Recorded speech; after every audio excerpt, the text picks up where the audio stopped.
够你了！杀！你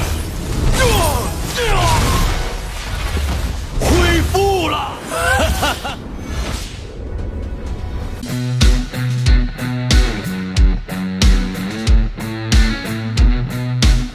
！Halo guys, halo semuanya. Selamat datang kembali di channel Alu Cerita Film. Dan bagaimana kabar kalian? Tentunya Mimin selalu doakan agar kalian semua dalam keadaan baik, sehat, dan bahagia selalu. Untuk episode kali ini, Mimin akan merangkum sebuah film long series dari film Martial Master untuk part terbarunya. Bagi teman-teman semua yang belum sempat menonton video-video sebelumnya, kalian bisa langsung menontonnya. Linknya ada di deskripsi. Dan jangan lupa bagi kalian yang baru mampir untuk mensupport channel ini terus agar Mimin selalu semangat dalam menghibur kalian semua. Oke, tanpa berlama-lama lagi, yuk kita langsung saja masuk ke dalam alur cerita Martial Master. Di episode terakhir kemarin, Master kuat yang terbebas dari tubuh Raja Iblis bertemu dengan Wan Ximing dan yang lainnya yang sedang berkultivasi. Ia mengatakan kalau Wan Ximing berjodoh dengan kaisar tertingginya. Ia pun masuk ke dalam lautan jiwa Wan Ximing dan akan mewariskan ilmu pedangnya. Master kuat kuno itu pun terkejut melihat tubuh Wan Ximing ada benih parasit yang menempel. Ia tidak menyangka setelah puluhan ribu tahun berlalu, ras iblis asing yang menyerang benuanya masih belum mati. Dan begitu Wan Ximing menjadi martial Kaisar Sembilan Langit, maka akan merebutnya menjadi budak suku asing. Ia tidak mau kalau ras manusianya dikendalikan oleh ras asing. Ia pun akan meneruskan jurus pedang tertingginya kepada Wan Ximing. Dan asalkan Wan Ximing bisa melatih ilmu pedang tersebut sampai kondisi tertinggi, maka ia bisa memusnahkan bibit parasit dari tubuhnya. Orang-orang di sana pun sangat terkejut dan tidak tahu apa yang telah terjadi pada Wan Ximing. Tak selang berapa lama, para jiwa master kuat kuno pun berdatangan ke tempat tersebut. Mereka mencari orang-orang yang disukai dan yang cocok dengan kultivasinya, dan akan menurunkan kekuatannya agar tidak musnah. Di sana ada salah satu master roh wanita yang menghampiri Nona Xiansu, karena menurutnya ia cocok untuk mewarisi lukisan 9 Dewi Surgawi miliknya. Dan ia akan dijadikan penerus istana Dewi Bulanya. Master kuat lainnya juga langsung memasuki murid kekaisaran Dawei karena menurutnya bloodline-nya adalah bloodline kuno abadi. Master kuno tersebut pun memasuki tubuhnya dan mewarisi kekuatan kepadanya. Giliran Hainu yang disukai oleh master kuat kuno. Karena Hainu memiliki nafas gelap dan master kuno tersebut sangat menyukainya. Walaupun usia Hainu sudah rada tua, tapi ia sangat cocok dengan seleranya. Ia pun memilih Hainu dan mewariskan kekuatan kepadanya. Di sisi lain, si Molly dan si Raja Api Crimson sangat terkejut dan ia tidak tahu apa yang sedang terjadi, kenapa banyak orang kuat kuno yang muncul. Dan Iblis Crimson menyadari kalau perubahan tersebut kemungkinan dari tanah arwah gentayangan. Lalu si Molly bertanya kepada Raja Iblis tersebut tempat apa itu arwah gentayangan. Di saat Raja Iblis Crimson akan menjelaskan, tiba-tiba ada master kuat kuno yang datang dan akan memilih si Molly. Iblis Crimson kuno pun bersembunyi di dalam tubuh si Molly. Master kuat kuno itu mengatakan kalau kehendak bela diri si Molly sangat mengerikan dan memiliki nafas dingin. Dan semua itu sangat cocok dengan sifatnya. Ia pun langsung masuk ke dalam lautan jiwa si Molly. Namun di saat ia memasukinya, ia sangat terkejut. Karena di tubuh si Molly ada benih parasit. Dan si Molly juga keturunan dari ras iblis asing. Ia tahu kalau si Molly akan menjadi malapetaka di masa depan.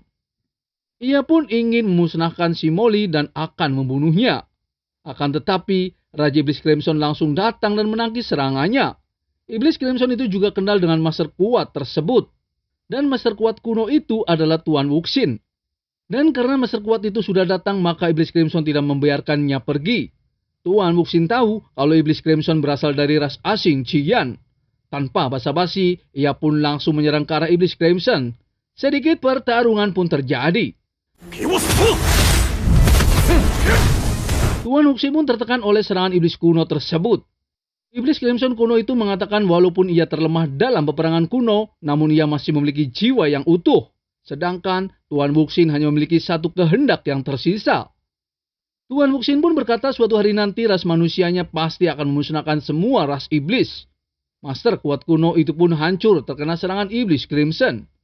Si Molly dan Iblis Crimson juga menyerap kekuatan jiwa Master kuno tersebut dan membuat si Molly menerobos ke ranah kembali. Lalu, Iblis Crimson meminta si Molly untuk segera pergi dari tempat tersebut karena sudah tidak aman. Dan ia akan membawa si Molly keluar dari tempat tersebut. Di sisi lain, Lord Qin Chen dan Kolo Duo sedang berkultivasi. Dan Qin Chen sudah menerobos ke ranah penembus langit. Dan jika ingin mengusir arwah yang ada di tubuhnya, ia harus mencapai ranah Simlis. Tubuh suci abadinya tingkat 7 juga seharusnya bukan ranah Simlis lagi. Dan ia tidak tahu ada di tingkat 8 atau 9. Lalu Qin Chen pun berterima kasih kepada kucing hitam yang telah menjaga selama ia berkultivasi. Penguasa jiwa jahat bilang sebelum mati, Qin Chen telah mengganggu tidurnya lagi. Dan semua itu apa maksudnya? Qin Chen pun menjelaskan kalau semua itu sangat aneh. Karena menurutnya, ia baru pertama kali masuk dalam rahasia Iblis Langit. Tapi, mengapa jiwa jahat tersebut mengatakan demikian? Si kucing hitam juga mengatakan jika Qin Chen bukan berusia 18 tahun, ia juga curiga kalau orang yang mengambil mutiara penekan alam adalah Qin Chen. Tapi penguasa jiwa jahat mengenal orang berdasarkan nafasnya. Dan jika begitu, orang yang ia temui pasti memiliki nafas yang mirip dengan Lord Qin Chen. Di saat bersamaan, Kolo Duo pun sudah memulihkan kekuatan sepenuhnya. Qin Chen tahu kalau Kolo Duo memulihkan kekuatan ruang dan memulihkan kekuatan martial emperornya. Si kucing hitam pun langsung menghampiri Kolo Duo dan meminta Kolo Duo untuk jangan lelet dan harus segera pergi bersamanya. Kolo Duo pun hanya terdiam dan akan memberontak.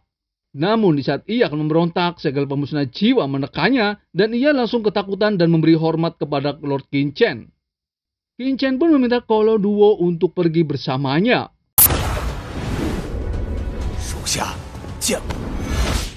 Lalu, apa yang akan terjadi selanjutnya? Mimin akan bahas di episode mendatang ya. Terima kasih. I don't ever slow up, no I don't take shit. I got no love for the fakeness. If you wanna play tough and wanna hate this, I'll always show up. I don't ever slow up, no I don't take shit. I got no love for the fakeness. If you wanna play tough and wanna hate this, I'll always show up and make a statement. I don't ever slow up, no I don't take shit. I got no love for the fakeness. If you wanna play tough and wanna hate this, I'll always show up and make a statement. Everything I do so instinctive and so passionate. Every word I move so descriptive like an adjective. I got a vendetta against people who patented being negative when you should be getting after it. I got facts over tracks, this and that. Spitting slow, spitting fast. I could roast, I could gas. Think I'm okay at last, but I don't know if that can erase all the past. And the pettiness, a reflection of the emptiness. Hilarious, you think you're worth my time, you're delirious. Mysterious, because you hide behind a fake exterior. Inferior, you know I'll always be a bit superior. Get off of me, this ain't no humble brag. I want you to hear words, you can say them back. I want you to feel free from the chains at last, and to believe in what you got, it was built to last, yeah. Now that I've been put through hell, I never got